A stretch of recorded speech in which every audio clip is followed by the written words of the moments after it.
Now, ladies and gentlemen, E3 is a very busy time, and fortunately, things don't get quite on the border of mayhem here. However, Saints Row the Third is a different story, and with me is Greg Donovan to talk about Saints Row the Third, a game where mayhem is the least of your worries. That's right. It is definitely pushing the envelope here. Excellent, Greg. Now, Saints Row, third entry in the Saints Row series.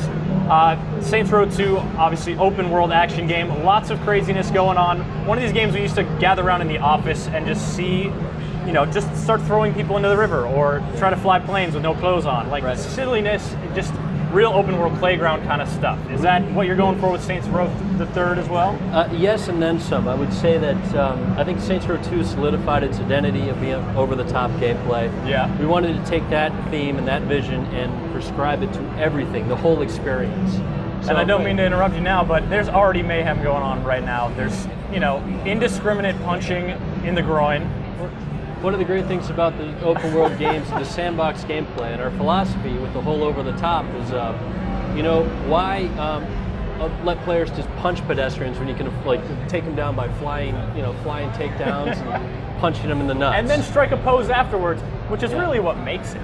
There's a certain unique blend of humor that is very indicative of the franchise, and it certainly comes off very well, we think, in this third iteration. And just one of the things that makes it such delightful mayhem. Now, what we're watching here is you know, a big length of excellent B-roll you guys have brought by. So we're going to sort of, you know, if you folks have questions on what's going on, Greg's happy to answer them. You know, if you want to know why did he just have giant fists? What was that blue dangly thing that he just put away? Well, the whole philosophy is like, why give players a baseball bat? We can give them a giant phallic weapon. It's a lot more fun. Again, hitting the over-the-top theme, fits in the universe. Some fun physics at play too. Well, coming up here, here's something great. Like this section of the city is owned by the Luchadors, one of three gangs of the antagonists in the game. Well, first we're actually going to, you know, meet with some of the citizens of Steelport. Just have a local dance-off. Yeah, we've got.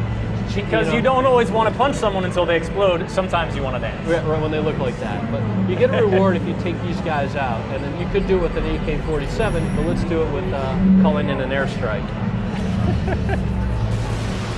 You know, who says close air support is just for military conflicts? It's like we're giving players these types of weapons from the very beginning of the game. We think it fits. It's fun.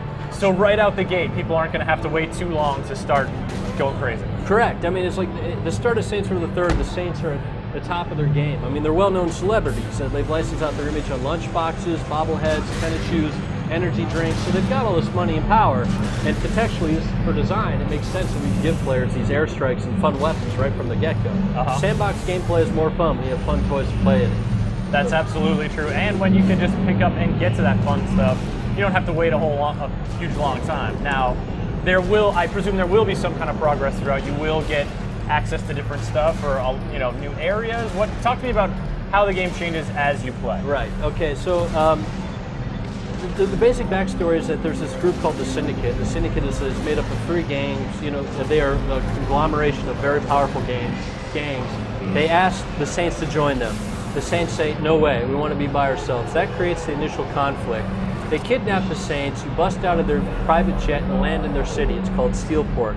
Saints Row the Third takes place in a completely new city called Steelport. And the main setup is like, okay, the Saints are lost in Steelport. They need to figure out who the Syndicate are and take them out and show the world that Steelport belongs to the Saints, not the Syndicate. And now while we're talking about Steelport, we actually have a question coming in from Edwin in Orlando, who wants to know about the relative size of Steelport versus Stillwater, the location for Saints Row 2. Yeah, I get a lot of questions about city size. It's always been interesting for me. We never set out and saying it needs to be X miles by X miles square. For us, with the new tech, it's been like, does the city feel right for the game? We didn't want to like create a city based on New York and retrofit gameplay in there. We had our level designers and our artists working together and make sure that the space that we created complemented the gameplay. So I honestly don't know how big it is. I will tell you that it's certainly big enough. You're going to see here, there's flying vehicles, you can fly through it, and you're going to have more than enough area to explore. Excellent. Now, we've got one player playing right now in the B-roll, but one of the great things about Saints Row 2 was drop-in, drop-out cooperative play. Right. Is that making a comeback in the third? Absolutely. We think that model was, you know, press and players alike really liked it. Seamless drop-in, drop-out. Come in anytime you want. We're not messing with it. We're making sure that is definitely a standout feature in Saints Row the Third. And so far we've seen tanks. We've seen this hot car here. Luke from Wales wants to know if helicopters are back. We have helicopters. It's very fortuitous that this question came in here right now. What a timely question, Luke. If driving's not your thing, we got flying vehicles. This is a VTOL, vertical takeoff and landing, equipped with laser beams, heat-seeking missiles. The great thing is you can switch between hover Who wants and a jet. helicopter when you can have the Stag VTOL jet? Look, press of a button, you'll go right into jet mode here. This thing's incredibly fun to fly.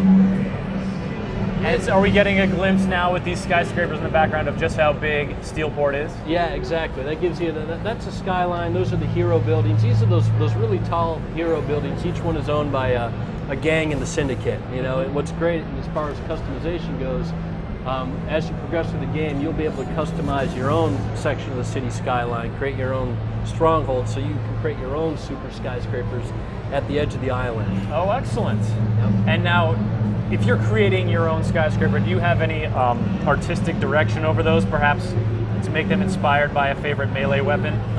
No. Well, I think certain age ratings groups would think we were pushing things a little too far there. So the important thing is like you're able to select the different sizes as well as we're combining function and form.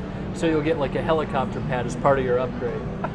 You're laughing. And now we're getting a couple of questions about, you know, how many different kinds of vehicles are in there. And we've talked about a couple, but then to see these preposterous get-ups, I mean, it seems almost, the question is, you know, hard to answer, because what is this giant cannon on the back of this? This is Professor Genki's super ballistic manifold. You can suck up pedestrians and then shoot them out.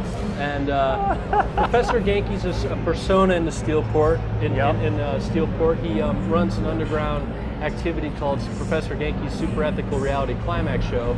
This is one of his vehicles. You can suck yourself up and shoot yourself out, as well as your co-op partner. These are the type of like over-the-top weapons that we think are very unique, not only to other video games, but even Saints Row 1 and 2.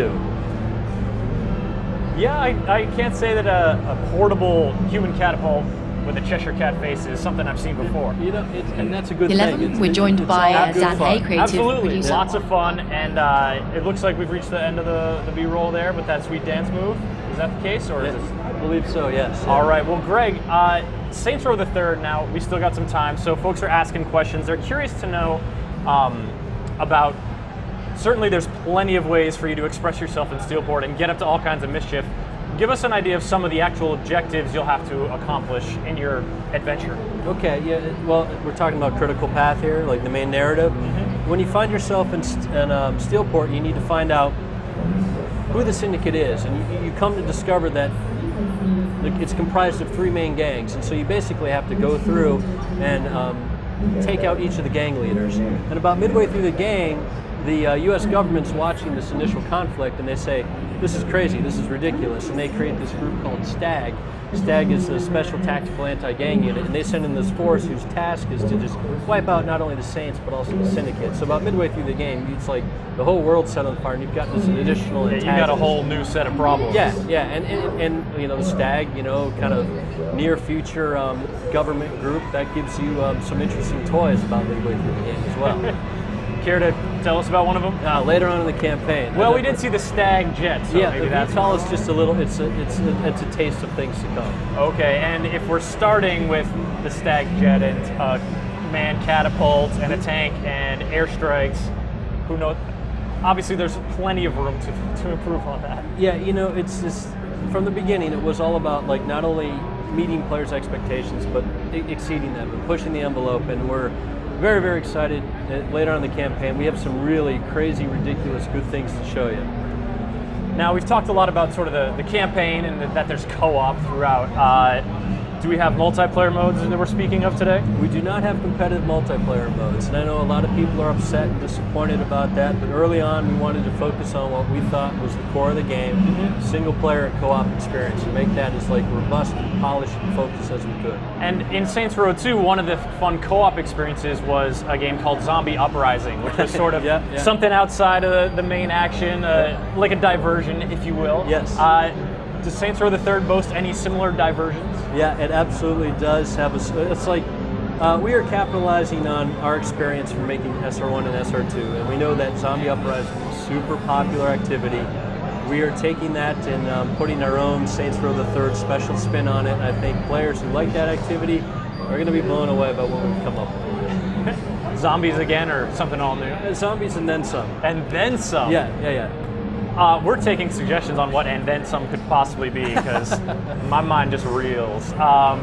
Very cool, Greg. Now, is there any aspect of Saints Row that we haven't sort of touched on yet that you guys are showing off at the what's your presence here at E3 like? What are you guys doing? I've seen you have commandeered a parking lot across the way. Right. And, you know, I haven't been over there yet. They're doing a contest called Rim Jobs, which is the name of the store where you customize your vehicles in game. And lucky contest winner took his vehicle. I think it was a Honda Civic. I'm not sure.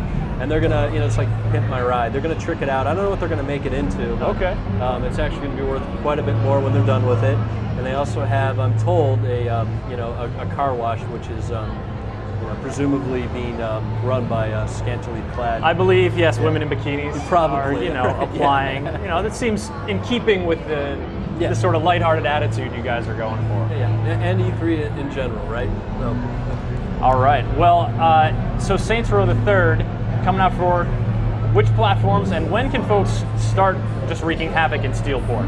Saints Row the Third releases November 15th in North America, PS3, 360, and PC, and then in Europe, November 18th. Excellent, Greg. Thank you so much for coming on and showing that off. Thank you, Chris. A lot of fun, folks. I hope you enjoyed watching that as much as I did.